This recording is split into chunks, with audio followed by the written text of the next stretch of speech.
Now let's talk for just a little bit about efoc and ultra efoc arrows. And this is an acquaintance I made down in New Guinea, and he's just got on his native headdress there, kind of show you what it looks like. That's their traditional headdress. I had the opportunity down there to examine closely some different sets of archery equipment. One is the equipment that this particular tribe there on the Tonda Beulah Plains area used prior to World War II, and the other is what they contemporarily use now. And I found some really interesting things with them. These are the heads that were used, the arrows that were used prior to World War II. These are all hardwood heads, very heavy hardwoods, and you can see the very slender cane shafts that they're mounted on. And these are their bows that they used prior to World War II, and they're beautifully made. Just slender bows would not look out of place at a shoot today, particularly a primitive archery shoot. They would look, any of the self bows look very much like that. When I measured the arrows, I found a lot of interesting things. These are all the measurements we came up with, but the weight on the arrows run from about 900 to 1100 grains. But what was startling is here, the FOC of the arrows. It runs from 29 to 39%. Here's a primitive tribe that's never had contact with the outside world at this point, or no substantial contact, shooting ultra efoc arrows. So we're not really inventing anything new. But along comes World War II, and if you ever get a chance to talk to any of the veterans of that campaign, there was a pretty good influx of metal into New Guinea during World War II. So after World War II, the natives had some metal to work with. So this is what their arrows look like now. And you can notice these are massive. These are arrows. These are not spears. Massive points. And you can see the shaft they're putting them on. They're as big as the base of my thumb. Huge shafts. So they changed drastically the structure of their arrows. And when I measured these arrows out, we came out with things like, look at the FOC. They maintained ultra efoc as they changed drastically the structure of their arrow. Look at what the weights did, going from about 1,700 to 4,000 grains. Massive weight on their arrows. But even with those big shafts, they wouldn't shoot off the bows they'd been using. So now they had to redesign their bow completely. This is what they use now. It's made from one piece of bamboo. They run from about 7 to 7.5 feet long. And you can see the width here. It's about 4 inches wide at the grip. Well, what's that doing? That's moving the arrow further from the center of the bow. It's allowing a weaker static spine to shoot. Obviously, even with those big cane shafts there, they're not stiff enough for those massive points.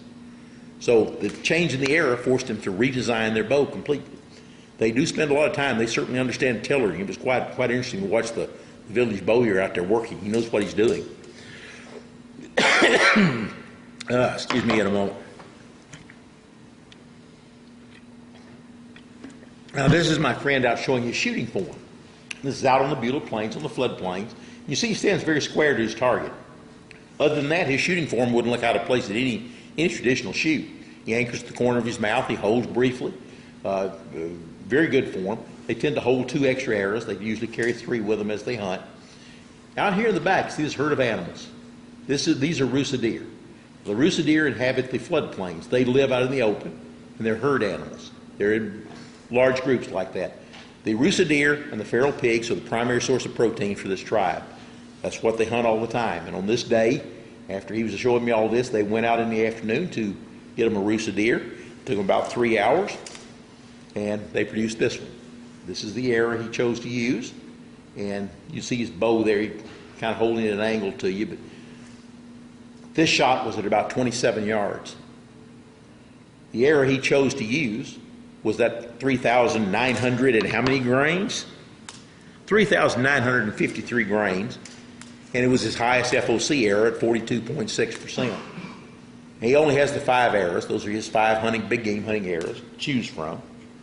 But he chose the heaviest, highest FOC. When I asked him why he did that, and he had one of the best answers I've ever come up with. He said, it works best.